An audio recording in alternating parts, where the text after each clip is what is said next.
الله السميع العليم من الشيطان اللعين الرجيم. بسم الله الرحمن الرحيم.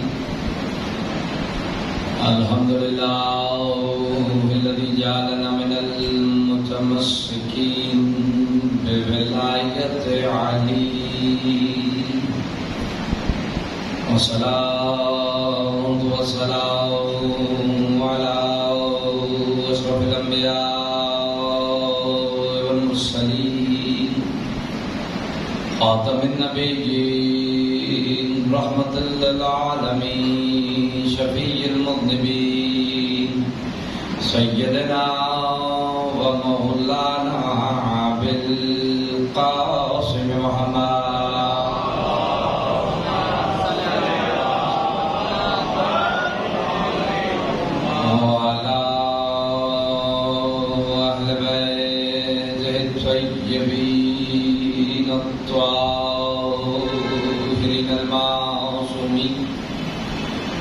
الذين غضب الله عنهم الرجس وطهرهم تطهيرا.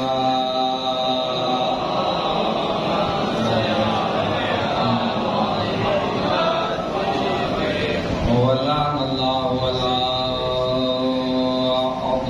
أعضائهم ومنكر فضائلهم وغاصب حقوقهم أجمعين من الآن إلى قيام يوم الدين.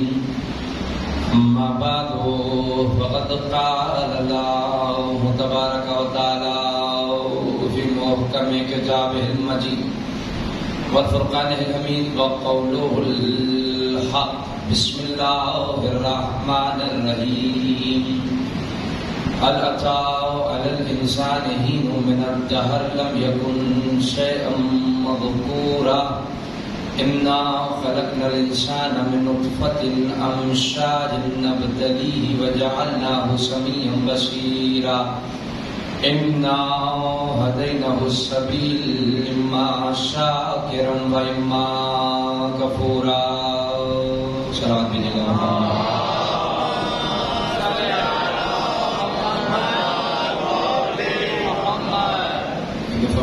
سے بھی بہتر اور بلندر آواز سے سلام.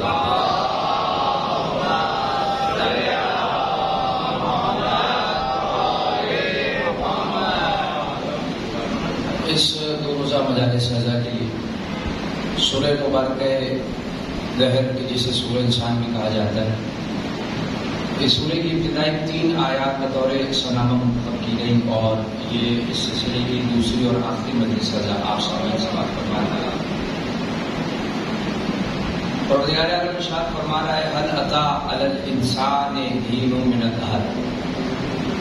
کیا اس انسان پہ ایک ایسا زمانہ نہیں گزرا کہ جب یہ انسان کوئی قابل ذکر شے ہی نہ تھا، یہ اس قابل نہ تھا کہ اس کا کوئی تذکرہ کیا جاتا، اس کا کوئی ذکر کیا جاتا. انا خلقنا الانسان من نطفة امشاج. اس انسان کو غرور کس بات کا ہے؟ اس کی ابتدا ایک نجس پانی کا قطرہ ہے. پھر ہم نے جب اسے اس نجس پانی کے قطرے سے خلق کیا، اور کیوں خلق کیا؟ نبتلی، تاکہ ہم اسے آزمائیں. وجعلناہ سمیعا بصیرا، تو ہم نے اس انسان کو سننے والا بھی بنا، ہم نے اس انسان کو دیکھنے والا بھی بنا دیا. اور جب یہ تمام صلاحیتیں ہم نے اس انسان کو دے دی، پھر اللہ کہتا ہے انا ہدیناہ السبیل، ہم نے اس انسان کو سبیل کی ہدایت کر دی، راستے کی ہدایت کر دی. اما شاکرا و اما کفورا. اب یہ اس انسان کی مرضی ہے، چاہے تو اس سبیل پہ، اس راستے پہ آ کے شاکر بن جائے، یا اس راستے کو چھوڑ کر کافر ہو جائے. سلام. انہوں نے آپ نے اس ترجمے کو محفوظ کیا، اور دوسری مرتبہ ہے کہ تو اس ترجمے کی تلاوت کی گئی مسلسل دوسری مجلس. اور میں نے کل یہ عرض کیا تھا کہ جو کل کی ہماری مجلس گزری، سب سے پہلے ہم سبیل کو سمجھیں گے. ہم نے قرآن مجید سے تقریباً 4 سے 5 آیتیں پیش کی اور خود اس لفظ سبیل کو سمجھنے کی کوشش کی، اور آج ہم ان رہنماؤں کو سمجھیں گے جو اللہ نے سبیل پہ قرار دی. سلامت رہے. دیکھیے اس آیت کی ترتیب بڑی اہم ہے. اب یہاں میں ذرا سی توجہ چاہتا ہوں کیونکہ ابتدائی منزل ہے اور کچھ دقیق مطالب ابتداء آئیں گے، لیکن آپ دیکھیں گے جیسے جیسے گفتگو آگے بڑھے گی بات بہت آسان ہے. اگر آپ آیت کی ترتیب دیکھیں یہ 3 آیات کی، تو پہلے اللہ نے خلقت کا ذکر کیا. ترجمہ آپ نے محفوظ کر لیا. پہلے خلقت کا ذکر کیا اور بعد میں ہدایت کا ذکر کیا. دیکھیے یہ بھی اپنے آپ میں ایک پورا موضوع ہے. ابھی موقع ملا تو میں بیان کروں گا. یہ اس وقت میرے موضوع کا تقاضا نہیں کہ ورنہ میں اس پہ ضرور روشنی ڈالتا کہ قرآن مجید وہ کتاب ہے جس کے الفاظ اور آیات کی ترتیب میں بھی رموز ہوتے ہیں. یعنی مثلا کوئی آیت پہلے ہے، کوئی آیت بعد میں، کوئی لفظ پہلے کوئی لفظ بعد میں، یہ ترتیب بھی ہدایت ہے. اسی لیے تو اسے کلام حکیم کہا جاتا ہے. حکیم اسے کہتے ہیں جس کے الفاظ اور جملوں کی ترتیب میں بھی ہدایت ہوتی ہے. اچھا اگر یہ بات مشکل ہو گئی میں زیادہ نہیں رکوں گا، میں ایک مثال دیتا ہوں. اب آپ دیکھیے کس طریقے سے ترتیب حجت ہے. آیا مبالغہ سب کے ذہنوں میں. ندعو ابناءنا و ابناءکم نساءنا و نساءکم انفسنا و انفسکم. اب آپ ترتیب دیکھیے گا. ابنانا بیٹے، نساءنا عورتیں، انفسنا نفس. یعنی اگر آیت کے الفاظ کی ترتیب کو دیکھا جائے تو پہلے بیٹے، پھر عورتیں اور آخر میں نفس. اور تاریخ شاہد ہے کہ جب پیغمبر اکرم اہل بیت کو لے کے میدان مباہلہ میں آئے تو نبی نے آیت کے الفاظ کی ترتیب کا بھی خیال رکھا. اس لیے آپ دیکھیں نبی کے ساتھ آگے آگے حسنین چل رہے ہیں، پیچھے پیچھے فاطمہ موجود ہے، آخر میں علی ابن ابی طالب چل رہا ہے. یہ اشارہ ہے، یہ اشارہ ہے. گویا پیغمبر اکرم الفاظ کی ترتیب کا خیال رکھ کے بتا رہے ہیں قرآن کے فقط الفاظ حجت نہیں، الفاظ کی ترتیب بھی حجت ہوا کرتی ہے. اس لیے میں نے کہا تھا یہ پورا موضوع ہے، یہ پورا موضوع ہے، فقط میں نے اشارہ کیا ہے، بات کو آگے بڑھانا ہے. اب آئیے اس آیت کی طرف کہ جسے ہم نے سلامہ کلام بنایا، بلکہ سلسلہ آیات کی طرف، ایک نہیں مسلسل 3 آیتیں. اب آپ ان کی ترتیب کو دیکھیں تو پہلے اللہ نے خلقت کا ذکر کیا. ہم نے انسان کو ایک نجس پانی کے قطرے سے خلق کیا. پہلے خلقت کا ذکر کیا اور بعد میں کہا اِنَّ هَدَيْنَهُ السَّبِيلَ إِمَّا شَاكِرًا وَإِمَّا كَفُورًا. اور پھر اسی کو جسے ہم نے خلق کیا تھا ہم نے سبیل کی ہدایت کر دی. اللہ نے پہلے خلقت کا ذکر کیا، بعد میں ہدایت کا ذکر کر کے بتا دیا. گویا اللہ سمجھا رہا ہے جو خلقت کی اہلیت رکھتا ہے وہی ہدایت کا حق رکھتا ہے. سمجھیے گا ترتیب کو. گویا اللہ بتا رہا ہے، میں جملہ بدل کے کہہ رہا ہوں، اے انسان جب تم سب مل کر اپنے جیسا ایک انسان نہیں بنا سکتے تو کسی چھت کے نیچے مٹھی بھر افراد مل کے کسی کو خلیفہ کیسے بنا سکتے ہو، امام کیسے بنا سکتے ہو؟ جو فرمان ہے جو خلقت کی اہلیت رکھتا ہے وہی ہدایت کا حق رکھتا ہے. سورہ لیل کی 12ویں آیت میں اللہ کیا کہہ رہا ہے؟ اب سنیے مسلسل آیت. سورہ لیل کی 12ویں آیت میں اللہ کہتا ہے ان علینا للہدی. سمجھیے گا خدا کا مزاج. اللہ کہتا ہے ہدایت میرا حق ہے. سمجھیے گا اس بات. ان علینا للہدی، یہ میرا حق ہے کہ میں لوگوں کی ہدایت کروں. گویا اگر اس کام میں کوئی دخل دے رہا ہے وہ اللہ کے حق و غصب کر رہا ہے. ایک آیت. اب آپ دوسری آیت سنیے. سورہ نور کی آیت نمبر 55 اللہ ارشاد فرماتا ہے وعد اللہ الذین آمنوا منکم وعملوا الصالحات لیستخلفنہم فی الارض کما استخلف الذین من قبلہم.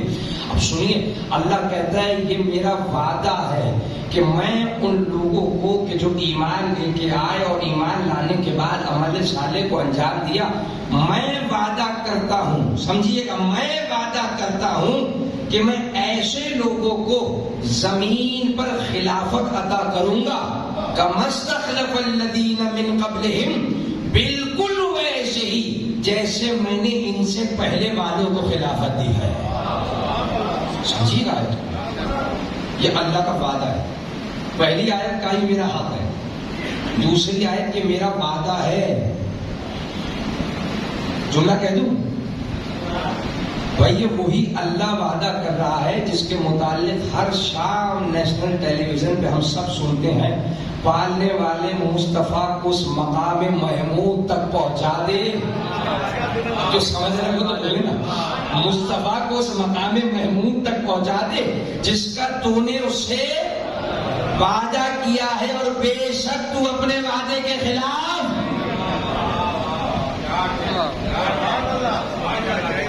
بے شک تو اپنے وعدے کے خلاف. بھائی عالم اسلام سمجھے، اسی بات کو سمجھ لے، وہ اللہ اپنا وعدہ نہیں توڑتا، اور وہی اللہ کہہ رہے میں خلیفہ بناؤں گا.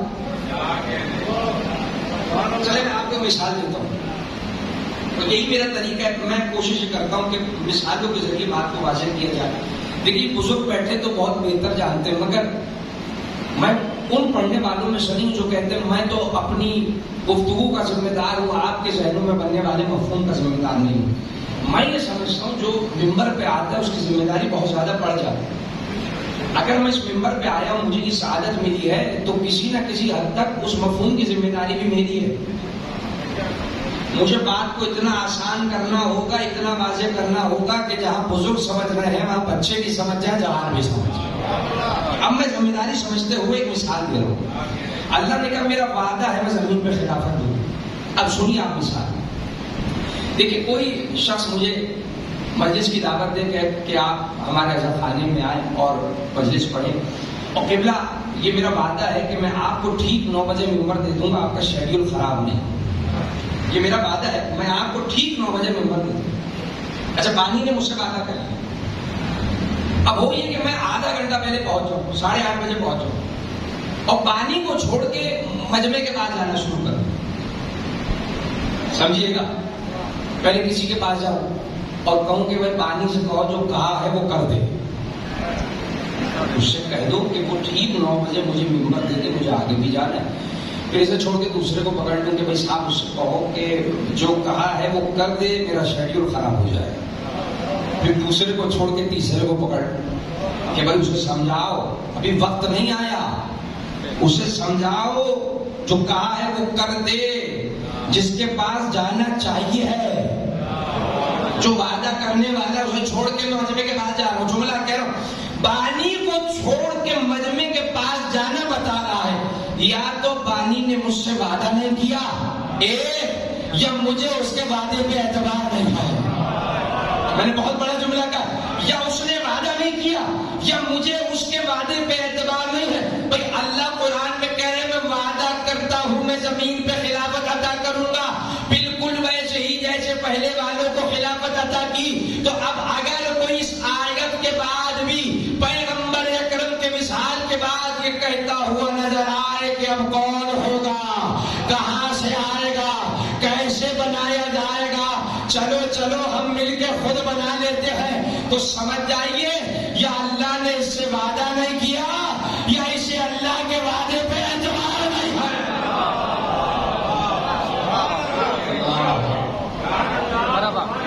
دو باتیں، یا تو اللہ نے وعدہ نہیں کیا، اور یہ تو ہو نہیں سکتا اللہ قرآن میں کرے میں وعدہ کرتا ہوں.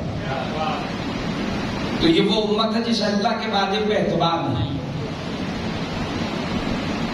اللہ کا ذمہ ہے، اللہ کا وعدہ ہے، تم کیسے کہہ سکتے ہو کسی کو نہیں بنا.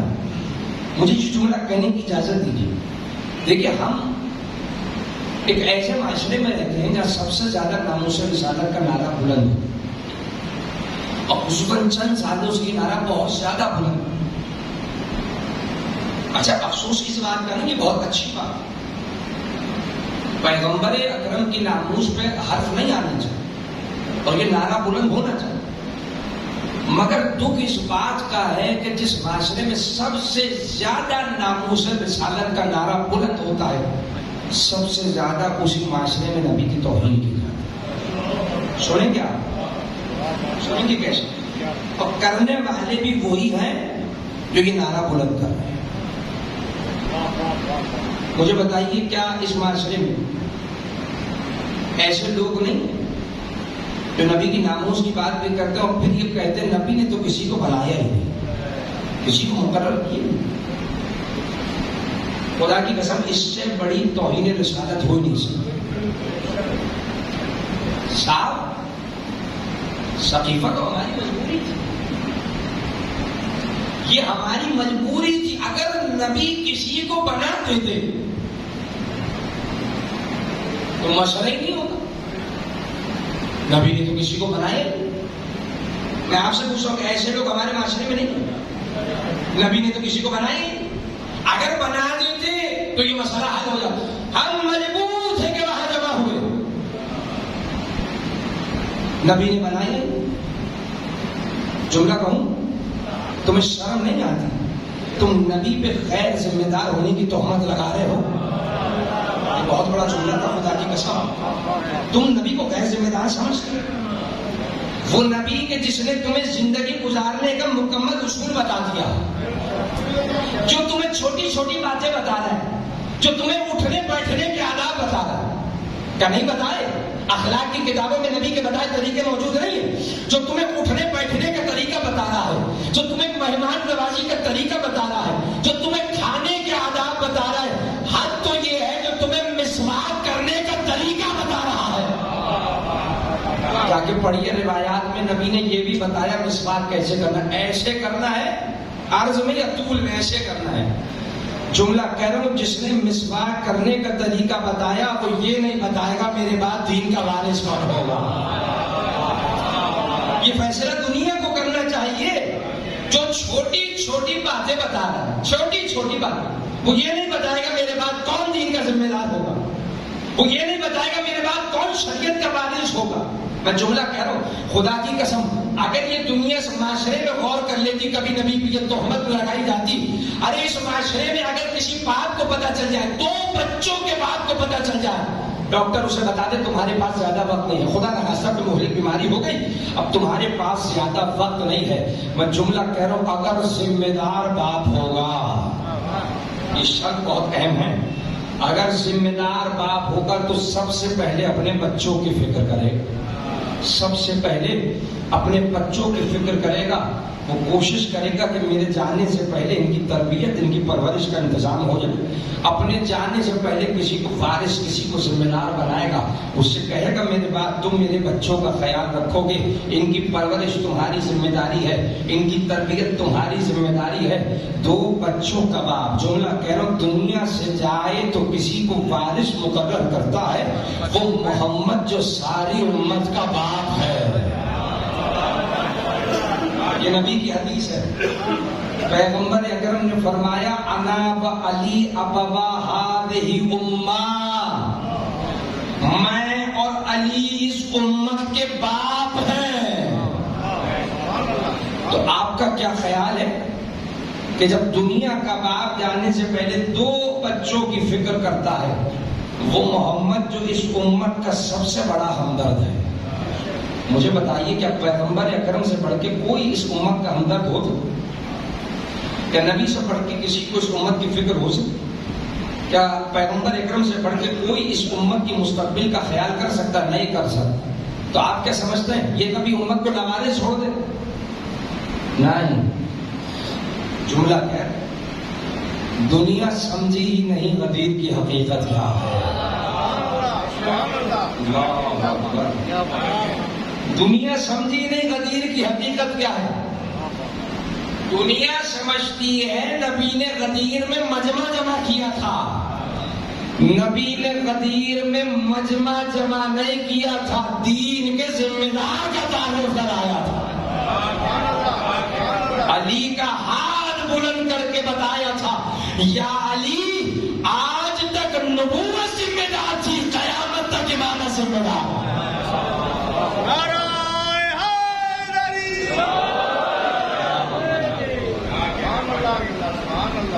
نبی نے غدیر میں دین کے بارش کا تعلق کرایا، ذمہ دار یہ بتایا تھا، میرے بعد بھی ہدایت کا سلسلہ جاری ہے۔ دیکھیے پیغمبر اکرم صلی اللہ علیہ وآلہ وسلم میں کہ درود بھیجے نبی کے ساتھ۔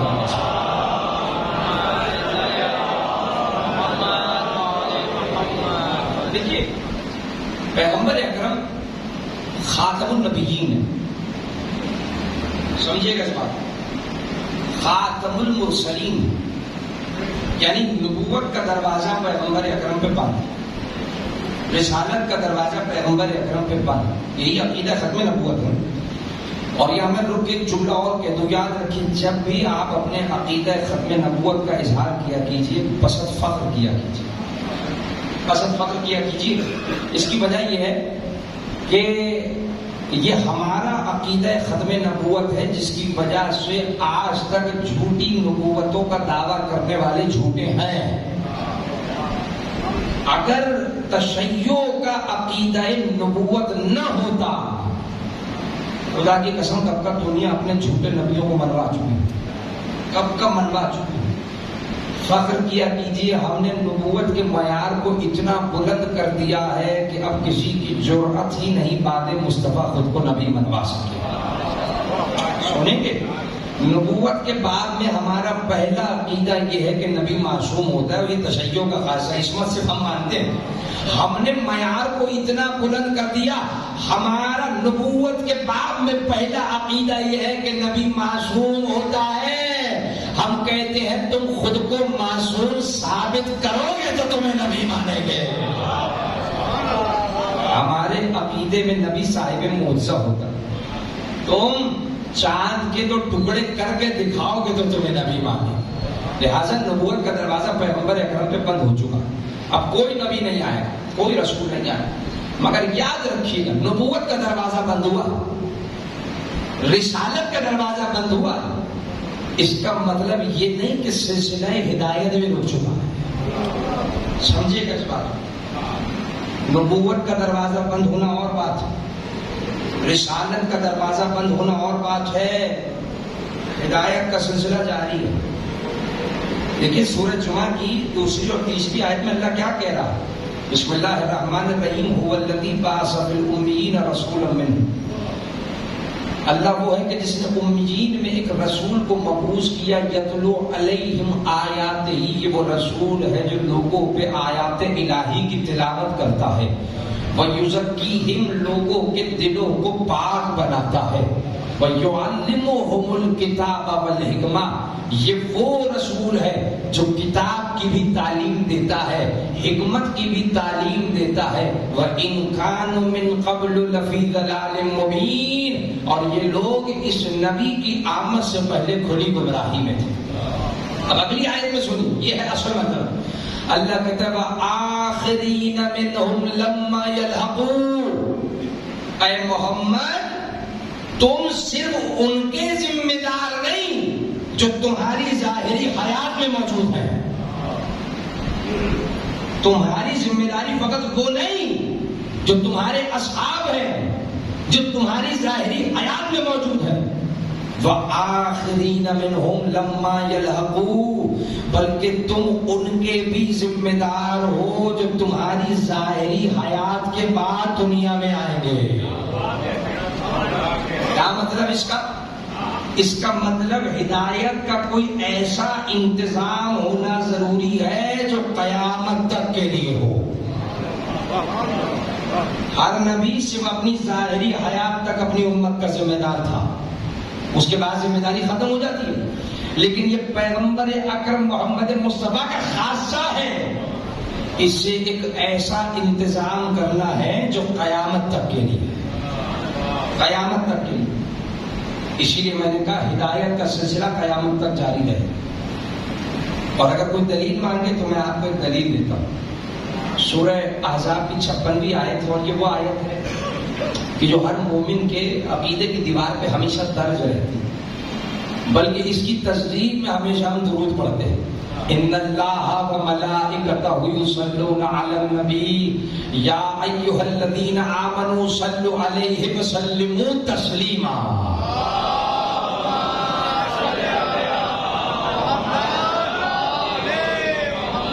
یہ وہ دلیل ہے سلسلہ ہدایت کے آج تک اور قیامت تک کے لیے باقی رہنے پر کہ جس کا انکار کوئی نہیں کر سکتا اور جس کا جواب آج تک کسی مخالف میں نہیں. کیا کہہ رہے اللہ؟ بے شک اللہ اور اس کے ملائکہ یصلون علی النبی، درود بھیجتے ہیں محمد. صرف بھیجتے نہیں ہیں، قیامت تک بھیجتے رہیں گے. اب میں زیادہ تفصیل میں نہیں جاؤں گی. یصلون مضارع کا صیغہ ہے جس میں حال بھی ہے مستقبل بھی. ابھی بھی بھیج رہے، قیامت تک بھیجتے رہیں گے. یا ایھا الذین آمنوا، اے ایمان والو. یہ ایمان والے جو میرے سامنے بیٹھے اللہ اسے مخاطب ہے. اے ایمان والو تم بھی محمد پہ درود بھیجو اور اسے ایسے تسلیم کرو جیسے تسلیم کرنے کا حق ہے. سلامت رہیے، حق ہے. سلامت رہیے.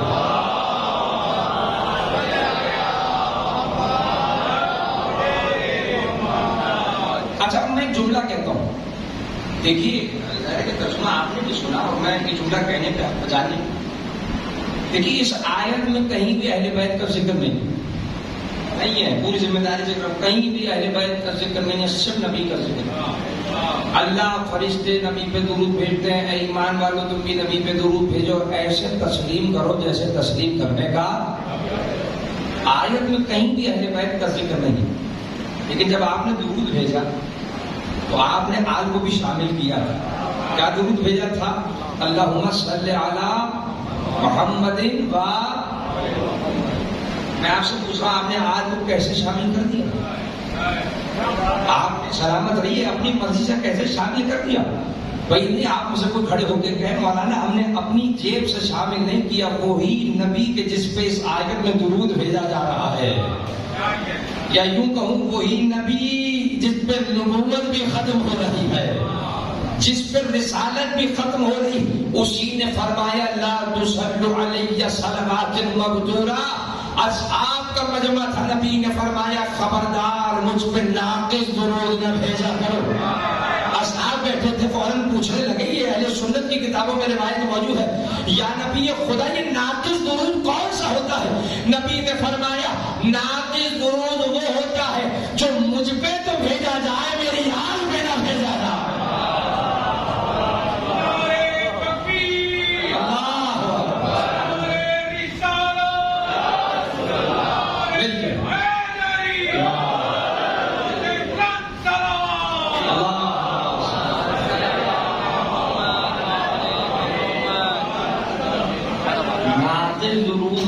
ہے جو مجھ پہ تو بھیجا جا ہے. نبی نے بتا دیا جو درود صرف نبی پہ ہو وہ نبی کی نگاہ میں ناقص ہے. درود وہی ہے جو نبی پہ بھی ہے نبی کی آل پہ بھی. یعنی آپ نے اپنی مرضی سے کام نہیں کیا، نبی کی کہنے پہ کیا. اچھا اب آپ مجھے بتائیے کیا اس فرمان پیغمبر اکرم کے بعد میں یہ نہیں کہہ سکتا کہ اس آیت میں جیسے نبی شامل ہے ویسے نبی کی آل بھی شامل ہے؟ کہہ سکتا ہوں نا. نبی بھی ہے، نبی کی آل بھی ہے. گویا اللہ کہہ رہا ہے جیسا درود محمد پر، سمجھیے گا میں جان کے اس انداز سے جملہ کہہ رہا ہوں، جیسا درود محمد پر ویسا محمد کی آل پر، اور جیسا تسلیم محمد کو کرنا ہے ویسا محمد کی آل کو کرنا ہے. بھائی ہم بھی مان لیتے کہ جیسے پیغمبر اکرم پہ نبوت کا دروازہ بند ہوا، رسالت کا دروازہ بند ہوا، ویسے ہدایت کا سلسلہ بھی رک چکا ہے. اگر درود کا سلسلہ بھی نبی پہ رک جاتا. دیکھیے یہ کوئی نقضی جواب نہیں، یہ حلی جواب ہے، یہ علمی دلیل ہے چکا ہے. اگر درود کا سلسلہ بھی نبی پہ رک جاتا مگر نبی کے بعد بھی درود والے موجود ہیں, اور اگر نبی کے بعد بھی درود والے موجود ہیں تو سمجھ جاؤ نبی کے بعد ہدایت کرنے والے موجود ہیں. نبی کے بعد ہدایت کرنے والے موجود ہیں. جیسا درود محمد پر ویسا محمد کی آل پر. اور میں نے جملہ کہا تھا جیسا تسلیم محمد کو کرنا ہے ویسا نبی کی آل کو کرنا ہے. میں کہوں پالنے والے, جس قرآن میں تو نے نبی اور نبی کی آل کو تسلیم کرنے کا حکم دیا ہے, اسی قرآن میں یہ بھی بتا دے کہ یہ تسلیم کرنے کا حق کیا ہے. تسلیم کرنا تو سمجھ آیا, یہ حق کی تسلیم کسے کہتے ہیں کہ تسلیم کرنے کا حق کیا ہے. قرآن مجید فرقان حمید سورہ بقرہ آیت نمبر 127 اور 128 پروردگار آواز دیتا ہے وَإِذْ يَرْفَعُ إِبْرَاهِيمُ الْقَوَاعِدَ مِنَ الْبَيْتِ وَإِسْمَاعِيلُ. یاد کرو کہ جب ابراہیم اور اسماعیل ہمارے کعبے کی دیواروں کو بلند کر رہے تھے, جب باپ بیٹا ہمارے کعبے کی تعمیر کر رہے تھے. رک کے جملہ کہہ رہا ہوں, کعبہ بنانے والے کون ہیں؟ ایک ابراہیم, دوسرے رضی اللہ یا علیہ السلام. علیہ السلام. جملہ کہہ رہا ہوں, پتہ چلا یہ وہ گھر ہے جس کے بنانے والے علیہ السلام ہے. جملہ تو اب آئے گا. مجھے سمجھ نہیں آتا جس کے بنانے والے علیہ السلام ہو اس میں آنے والا رضی اللہ کیسے ہو سکتا. مل کے سلام بھیجیے گا آواز بولا.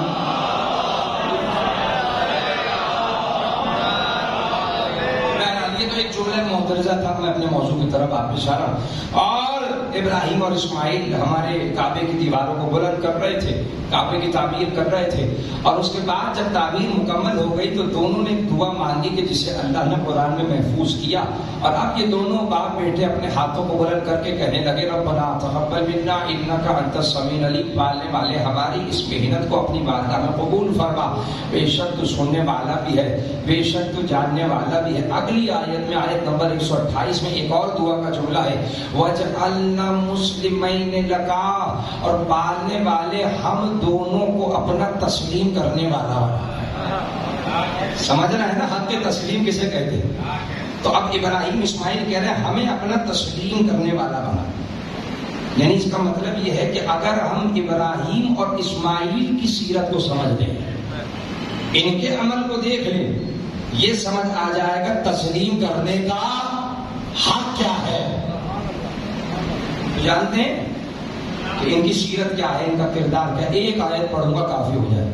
سورہ صافات آیت نمبر 102. مسلسل آیتیں پڑھوں, یہی میرا طریقہ ہے. یہی میرا طریقہ ہے, میں روایت سے زیادہ قرآن کی آیت پڑھتا ہوں. میرا طریقہ ہے, میں حدیث سے زیادہ قرآن کی آیت پڑھتا ہوں, میں واقعات سے زیادہ قرآن کی آیت پڑھتا ہوں. اس کی وجہ یہ ہے کہ حدیث پہ جرا ہو سکتی ہے, روایت کو ضعیف کہا جا سکتا ہے, قصے کا انکار کیا جا سکتا ہے, مگر قرآن تو وہ ہے جو لا ریب فیہ. قرآن کی آیت کو کہاں لے کے جاؤ. اب سنیے قرآن کی آیت مسلسل سورہ صافات کی آیت نمبر 102. اب اللہ بتا رہے ہیں کہ ابراہیم اور اسماعیل کیسے تسلیم کرنے والے ہیں. جناب ابراہیم نے ایک مرتبہ اسماعیل سے مخاطب ہو کے کہا یا بنیا انی ارا فی المنام انی اذبحک. اے بیٹا اسماعیل, میں نے خواب میں دیکھا کہ میں تمہیں ذبح کر رہا. سمجھیے حق کے تسلیم کیا ہے. میں نے خواب میں دیکھا کہ میں تمہیں ذبح کر رہا ہوں. فانظر ماذا ترى, اب تم بتاؤ کیا کرنا ہے, تمہارا کیا ارادہ ہے. سنیں گے حق کے تسلیم کسے کہتے ہیں. ایک مرتبہ بیٹے نے آگے سے بڑھ کے کہا یا ابت افعل ما تؤمر, بابا وہ کر دیجئے جس کا آپ کو حکم ملا ہے. سمجھیے گا حق کے تسلیم کسے کہتے ہیں. بابا آپ کو کر دیجئے جس کا آپ کو. ایک جملہ اور آ گیا, حکم ہوا ہے. ابراہیم کہہ رہے میں نے خواب میں دیکھا ہے, اسماعیل کہہ رہے آپ کو حکم ہوا. میں کچھ کہہ رہا ہوں. ابراہیم کہہ رہے خواب میں دیکھا ہے, اسماعیل کہہ رہے آپ کو حکم ہوا ہے. گویا بتا دیا نبی وہ ہوتا ہے جس کا خواب بھی حکم ہوتا ہے. نبی اسے کہتے ہیں جس کا خواب بھی حکم ہوتا ہے. نہیں, اصل جملہ تو اب آنے مجھے سمجھ نہیں آتا یہ آج کا مسلمان کیسے کہہ سکتا ہے نبی ہم جیسا ہے؟ بھائی تمہارا خواب خواب ہوتا ہے، نبی کا خواب حکم ہوتا ہے۔ ارے جب تم خواب میں نبی جیسے نہیں تو چاہتی آنکھ سے نبی جیسے کیسے؟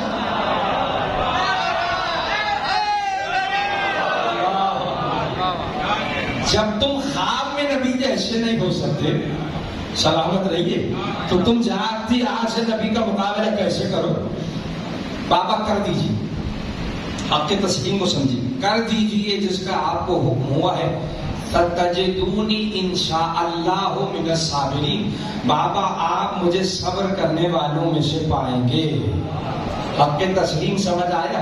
حق کے تسلیم یہ ہے کہ جب صاحب تسلیم کوئی حکم دے تو آگے سے سوال نہ کیا جائے، صبر کیا جائے، برداشت کیا جائے۔ نہ ابراہیم نے کہا پالنے والے میرا بیٹا ہے، بیٹے کو کیسے ذبح کر سکتا ہوں؟ نہ اسماعیل نے کہا بابا یہ آپ کا خدا کیسا حکم دے رہا ہے؟ جہاں حکم آیا صبر کرتے ہوئے سر کو جھکا دیا، اسی کو حق تسلیم کہتے ہیں۔ اور قرآن کہہ رہا ہے جیسا تسلیم محمد کو کرنا ہے ویسا محمد کی آل کو کرنا ہے۔ تو یعنی محمد کہے اللہ ہے، دیکھنے کی ضد نہ کرنا، تسلیم کر لینا، یہ حق ہے۔ محمد کہے فرشتے ہیں، دلیل نہ مانگنا، تسلیم کرنا، یہ حق ہے۔ اور جیسا تسلیم محمد ویسا ہی آل محمد کو کرنا ہے۔ محمد کہے اللہ ہے، تسلیم کر لو، جیسے تسلیم کرنے کا حق ہے۔ اور محمد کے بعد علی کہے حق میرا ہے، بلکہ جملہ کہوں فاطمہ کہے فتح میرا ہے۔ بحث نہ کرنا، تسلیم کر لینا جیسے تسلیم کرنے کا حق۔ تو عزیزوں یہ وہ علمی دلیل ہے جو ہمارے علماء نے دی۔ نبی کے بعد صاحبان درود کا ہونا، صاحبان تسلیم کا ہونا بتا رہا ہے ہدایت کا سلسلہ جاری ہے۔ اور نبی نے تو بار بار تعارف کرایا، حدیث تو ایک منزل ہے، اس کی مثال گزر ایک منزل۔ نبی تو قدم قدم پہ اس انتظام کا تعارف کرا رہے ہیں۔ کبھی فرماتے انا مدینۃ العلم وعلی بابها، میں علم کا شہر ہوں، دروازہ ہے علی۔ کبھی فرماتے انا دار الحکمت وعلی بابها، میں حکمت کا گھر دروازہ ہے علی۔ یاد رہیں یہ روایتیں صرف ہماری کتابوں میں نہیں ہے، مخالف کی کتابوں میں موجود ہے، ان کے محدثین صحیح و سند مانتے ہوئے اپنی کتابوں میں لکھی۔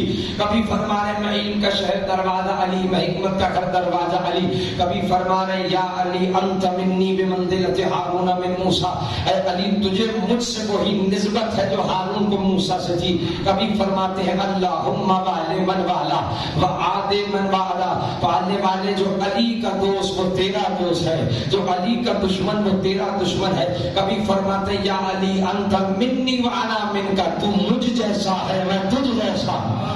یہ روایتیں آپ کی کتابوں میں ہے۔ نبی تو قدم قدم پہ دین کے وارثوں کا تعارف کرا رہے ہیں، شریعت کے ذمہ داروں کا تعارف کرا رہے ہیں۔ کبھی فرما رہے ہیں یا علی انت امیر امتی بعدی، اور علی میرے بعد تو میری امت کا امام ہے۔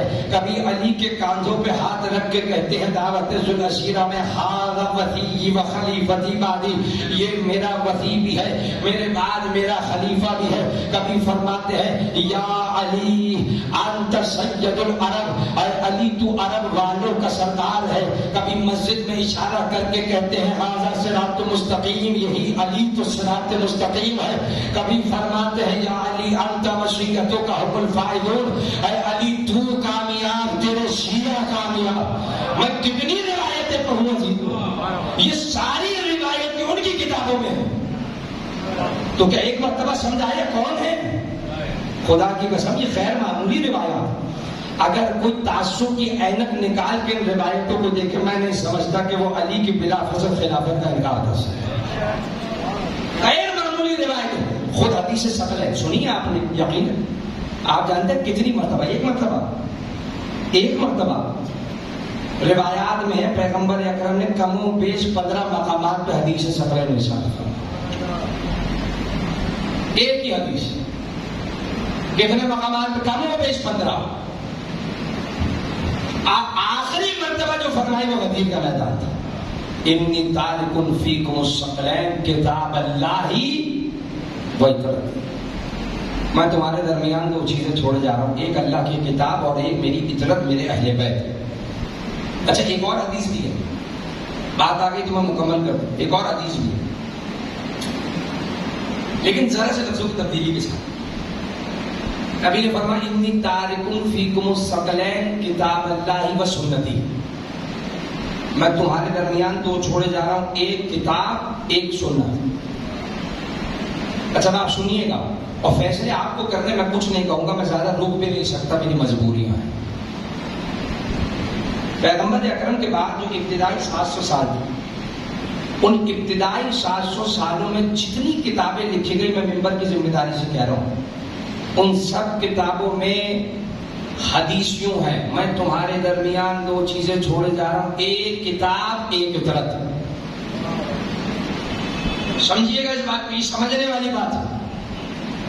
ابتدائی 700 سالوں میں جتنی کتابیں لکھی گئی سب میں لفظ ہے ایک قرآن ایک اہل بیت، لیکن 700 سالوں کے بعد جو کتابیں لکھی گئی، بلکہ چلے میں جملہ کہہ دیتا ہوں اور نام دے دیتا ہوں، ابن تیمیہ کے بعد اس کے شاگردوں نے جتنی کتابیں لکھی ان کتابوں میں لفظ بدل دیا گیا اور اطرت کی جگہ سنت لکھ دیا گیا۔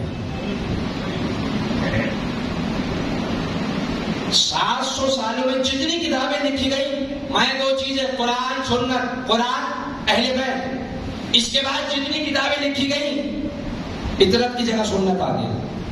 فیصلہ آپ کریں کہ کون سی حدیث صحیح ہے۔ چلے میں آپ کو ایک اور بات بتاؤں، دیکھیے جب بھی دشمن اہل بیت پیغمبر اکرم کی زبان سے اہل بیت کی کوئی فضیلت سنتا ہے نا، تو اس کے پاس کل 3 طریقے ہوتے ہیں اہل بیت کی فضیلت کو کم کرنے کے۔ 3 طریقے۔ پہلا طریقہ، جب کوئی حدیث دیکھے گا اور فضیلت دیکھے گا تو الفاظ کو بڑھا دے گا تاکہ وہ خصوصیت، وہ امتیاز جو اہل بیت کو حاصل ہوا ہے وہ دوسروں کو بھی مل جائے، اور پھر یہ نہ کہا جا سکے کہ بھائی یہ فضیلت تو فقط مسند علی کی ہے، یہ فقط جناب سیدہ کی، وہ اوروں کو بھی شامل کر دے گا، لفظ بڑھا دیے جاتے ہیں۔ یہ پہلا طریقہ محفوظ کیجئے گا، میں زحمت دے رہا ہوں۔ پہلا طریقہ جب حدیث دیکھتا ہے تو لفظ بڑھا دیتا ہے۔ مثال دیکھوں، سننا چاہیں گے تو میں پیش کروں۔ پہلی مثال، نبی نے فرمایا انا مدینۃ العلم، ابھی حدیث پڑھی، وعلی بابھا، میں علم کا شہر دروازہ علی۔ جب یہ حدیث دیکھی تو ایک مرتبہ لفظ بڑھائے گا، زیادہ نہیں رکوں۔ نبی نے صرف دروازے کا ذکر کیا تھا، بعد میں چھت بھی آ گئی، دیواریں بھی آ گئیں، سلامت رہی، بنیاد آ گئی۔ میں نے آج تک کسی ایسے شہر کے بارے میں نہیں سنا جس کی بنیاد ہو، بہرحال یعنی ذوق کا پتہ یہیں سے چل جاتا ہے، دیوار بھی آ گئی، چھت بھی آ گئی، بنیاد بھی آ گئی۔ میں زیادہ نہیں رکوں گا۔ یاد رکھیے گا دشمن کی بدقسمتی ہے، فضیلت کم کرنا چاہتا ہے، فضیلت اور بھی بڑھ جاتی ہے۔ نبی نے فرمایا دروازہ ہے، ایک جملہ کہہ کے بات کو آگے بڑھا رہا ہوں، بھائی جو عزت دار ہونا وہ دروازے سے آتا ہے۔ مل کے سلام بھیجیے آواز،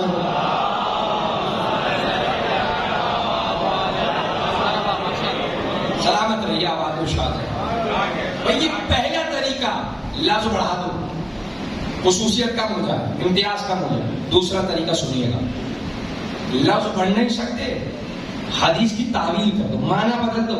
صاحب یہ ایسا نہیں جیسا سیدھا سمجھتے، اصل معنی یہ ہے جو میں بتا رہا ہوں، نبی اکرم کی حدیث ہے، مگر اصول ذہنوں میں رہے، تم کم کرو گے فضیلت بڑھے گی۔ اس کی بھی مثال سن لیجیے گا، نبی اکرم نے فرمایا النظر الی وجہ علی عبادت، علی کے چہرے کو دیکھنا عبادت ہے۔ جانتے تشیع کا عقیدہ کیا اس حدیث کے متعلق؟ علی کے چہرے کو دیکھنا بالکل ویسے ہی عبادت ہے جیسے نماز عبادت ہے، یاد رکھیے گا، بالکل ویسے ہی عبادت ہے جیسے روزہ عبادت ہے۔ حج عبادت ہے، زکات قرآن کی تلاوت ہے. لیکن جب مخالف نے دیکھا تو اب تعویل کی، الفاظ پڑھ نہیں سکتے، مجبوری ہے یہاں. تو اب کیا ہوگا؟ معنی بدلا جائے گا. ابن عربی اگر کسی نے نام سنا ہے، جب اس نے اس حدیث کو دیکھا تو تعویل کی اور اپنی کتاب میں کہنے لگا کہ مخالف کا بہت بڑا عالم ہے ابن عربی، وہ کہتا ہے صاحب نہ جانے شیعہ اس حدیث سے کیا معنی لے لیتے. یہ کہتا ہے علی کا چہرہ دیکھو عبادت ہے. وہ اپنی کتاب میں کہتا ہے چہرہ دیکھنا عبادت نہیں، بات کچھ اور ہے. تو کیا ہے؟ اب اپنی کتاب میں کہتا ہے لما خرج علی من مسجد، جب بھی علی مسجد سے باہر نکلتے تھے جو کوئی علی کے چہرے کو دیکھتا تھا تو بے ساختہ اس کی زبان سے نکلتا تھا ما اکرم ھذا الفتى لا الہ الا اللہ، کتنا فصیح مرد ہے لا الہ الا اللہ. جو کوئی علی کے چہرے کو دیکھتا تھا بے ساختہ کہہ دیتا تھا ما اشجع ھذا الرجل لا الہ الا اللہ، کتنا شجاع مرد ہے لا الہ الا اللہ. جو کوئی علی کے چہرے کو دیکھتا تھا ما افصح ھذا الرجل، کتنا کریم مرد ہے لا الہ الا اللہ. وہ کہتا ہے یہ عبادت چہرہ دیکھنا نہیں بلکہ چہرے کو دیکھ کے جو زبان سے توحید کی گواہی نکل رہی ہے. تعبیر ہوگی نا، معنی بدل. اصل ثواب توحید کی گواہی ہے، اصل عبادت توحید کی گواہی نہ کہ چہرے کو دیکھ. پھر وہی جملہ تم فضیلت کم کرو گے، فضیلت تو بڑھ جائے گی. تم کہہ رہے ہو یہ چہرے کو دیکھ کے جو گواہی دیتے تھے یہ عبادت ہے. تو میں جملہ کہہ دوں آدم سے لے کے عیسیٰ تک آنے والا ہر نبی یہی تو کر رہا تھا. جتنے نبی آئے یہی کام کر رہے تھے. آدم آئے اولاد سے کہتے رہے کہو لا الہ الا اللہ، کسی نے مانا کسی نے انکار کر دیا. نوح قوم سے کہہ رہے کہو لا الہ الا اللہ، کسی نے مانا کسی نے انکار کر دیا. ابراہیم کہہ رہے کہو لا الہ الا اللہ، کسی نے مانا کسی نے انکار کر دیا. موسیٰ عیسیٰ کہتے رہے کہو لا الہ الا اللہ، کسی نے مانا کسی نے انکار کر دیا. تم فضیلت کم کرنا چاہتے تھے، فضیلت اور بڑھ گئی. یعنی آدم سے لے کے عیسیٰ تک آنے والے نبی جو کام اپنی زبانوں سے کراتے رہے وہ کام علی اپنے چہرے کی ایک جھلک سے کرا دے.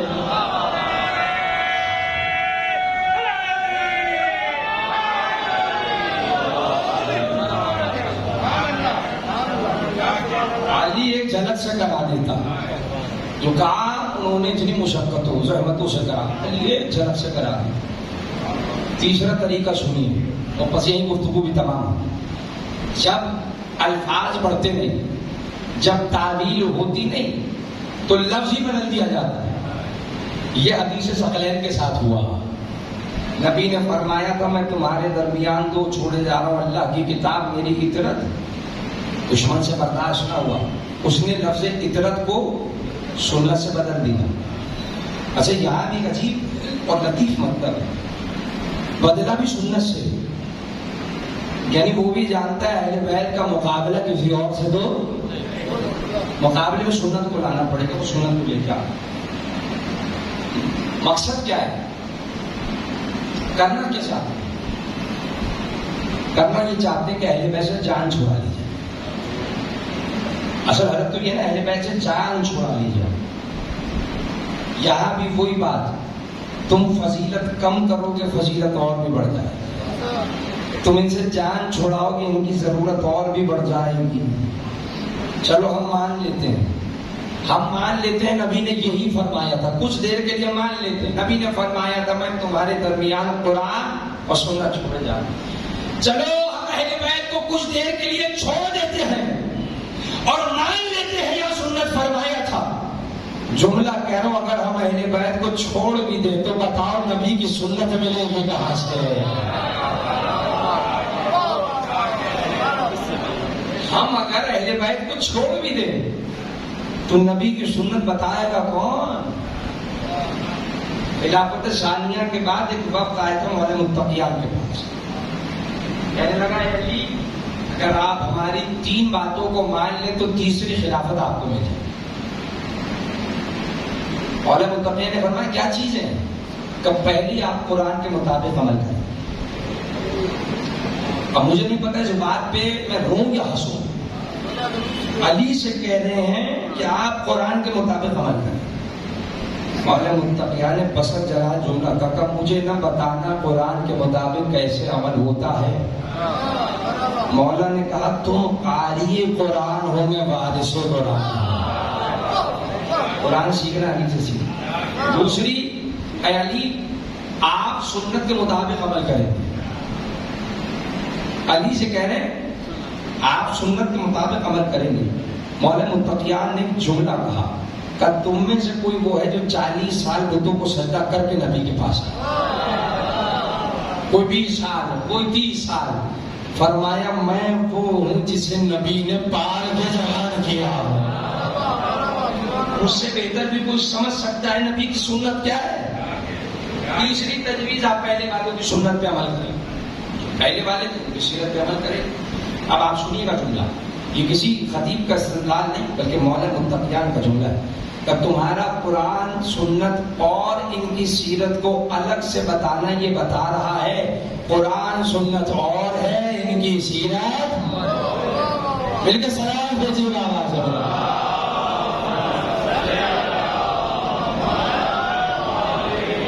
بہرحال یہ مولا متقیان ہے. فرمائے مجھ سے سمجھو سنت کسے کہتے ہیں. چلو ہم مان لیتے ہیں اہل بیت ہٹا دیے گئے، یہاں لفظ سنت تھا. سنت ملے گی کس سے؟ تم چاہتے کیا ہو، کرنا کیا چاہتے ہو؟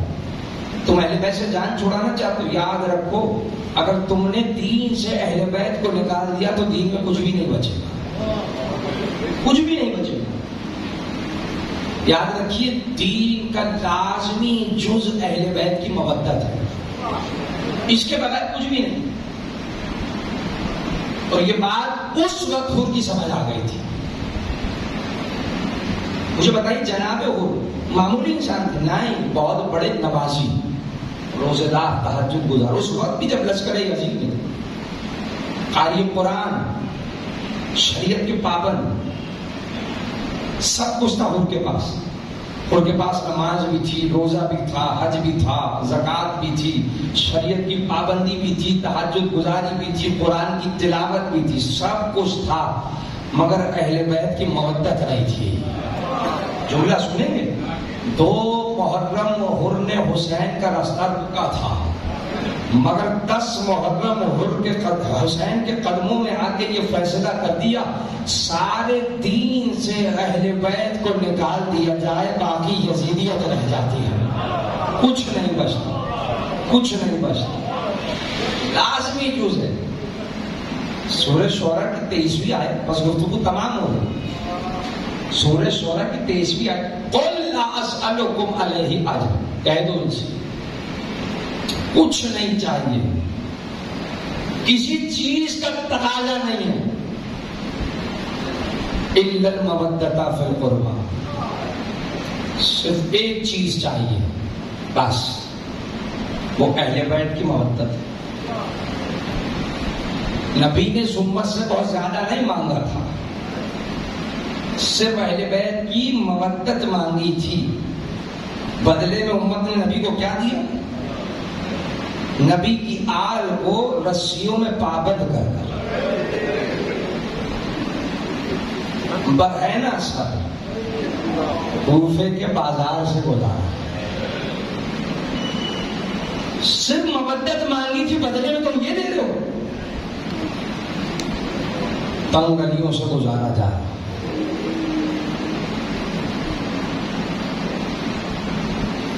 امام سجاد فرماتے ہیں کہ جب ہم کربلا سے اسیر ہو کے چلے ہمارے ساتھ 60 بچے تھے، اور جب ہم شام پہنچے تو تعداد 12 رہ گئی تھی.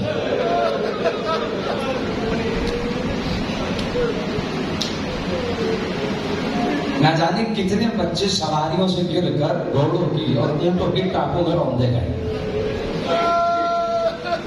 سنیں گے پہلی بچی جناب سکینہ تھی جو سواری سے گری، سب سے پہلی بچی.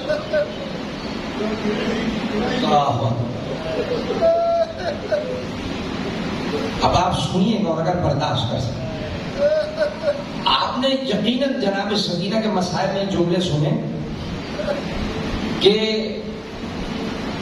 جب دفنایا گیا تو کرتا جلا ہوا تھا، جب دفنایا گیا تو کرتا خون سے بھرا ہوا تھا، جلا کیسے تھا؟ خیموں کی آگ سے۔ سنیں گے یہ خون سے کیسے بھرا؟ جب سکینہ گری ہے، جناب زینب اٹھا کے لائی، کہا شمر یہ بچی بہت چھوٹی ہے، یہ تنہا سواری پہ نہیں بیٹھ سکتی۔ یہ بھی بہت بڑی مصیبت ہے کہ شمر نے جناب سکینہ کو تنہا بٹھایا تھا۔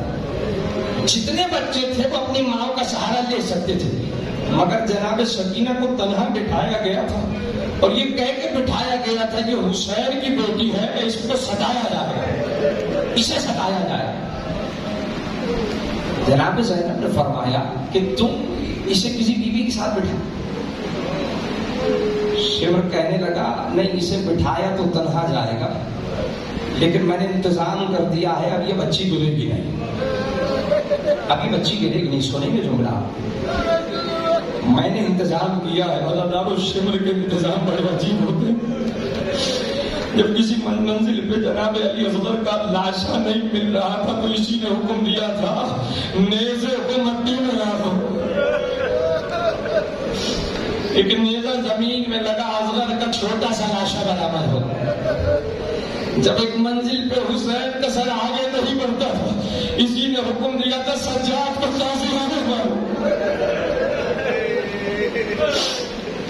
حسین کا سر آگے بڑھ جائے گا۔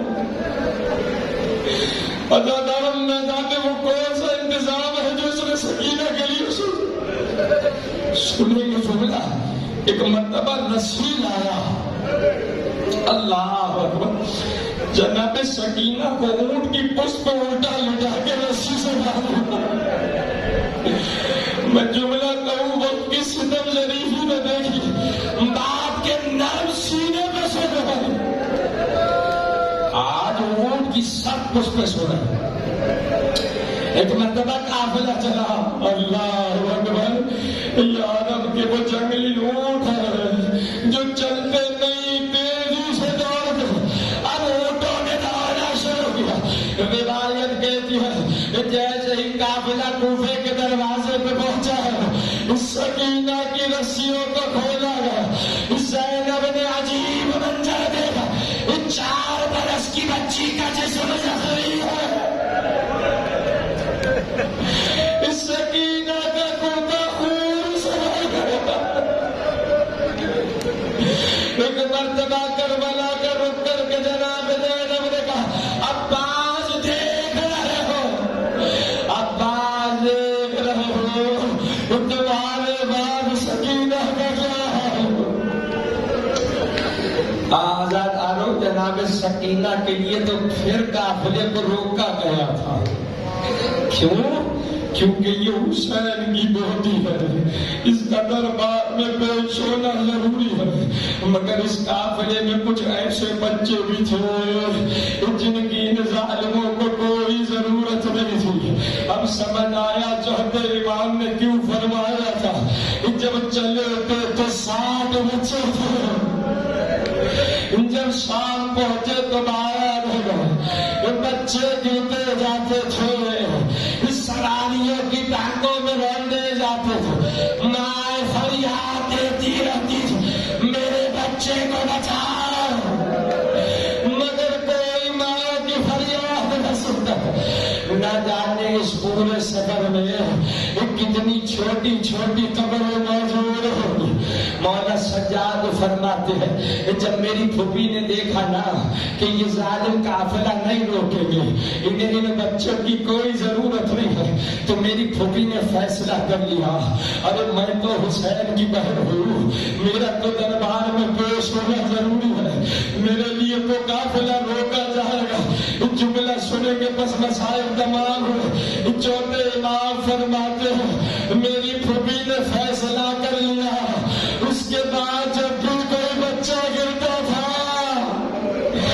میری پھوپھی خود کو جلدی سرا نہیں سکے،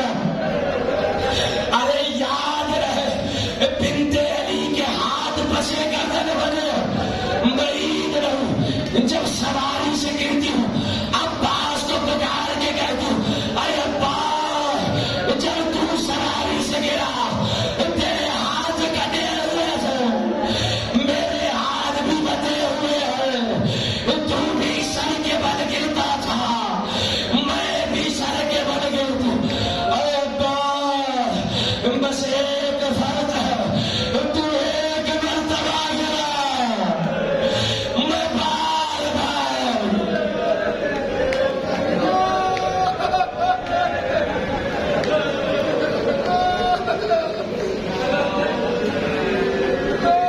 بار لعنت اللہ علی القوم الظالمین وسيعلم الذین ظلموا أيّ منقلب ينقلبون. اور اللہ تجھے واسطہ محمد و آل محمد کا اس فرش عزا کی عظمت کا اس فرش پہ موجود عزاداروں کی عظمت ان عزاداروں کی آنکھوں سے نکلنے والے آنسوؤں کی عظمت پالنے والے جو پریشان حال ہیں ان کی پریشانیوں کو دور کریں. اس فرش پہ جو جو حاجات لے کے حاضر ہوئے ہیں خدا ان سب کی حاجات کو اپنی بارگاہ میں مسلح کرنے والے ہمارے علم میں عمل میں معرفت میں اضافہ فرما. ہم سب کے مرحومین کی مغفرت فرما. جو بے اولاد ہیں انہیں جناب شکینہ جناب علی اکبر کے صدقے اولاد نرینہ عنایت فرما. جو بیمار ہیں انہیں بیمار کربلا کے صدقے فوری و کلی شفایابی عنایت فرما. پالنے والے مقامات مقدسہ کی حفاظت فرما. پالنے والے عزاداری کی حفاظت فرما. عزاداروں کی حفاظت فرما. امام علیہ السلام کے ظہور میں تعجیل فرما. ہمیں ان کے آبان و انصار میں سے قرار دے. ربنا تقبل منا انک انت السمیع العلیم برحمتک یا ارحم الراحمین. ماتم حسین.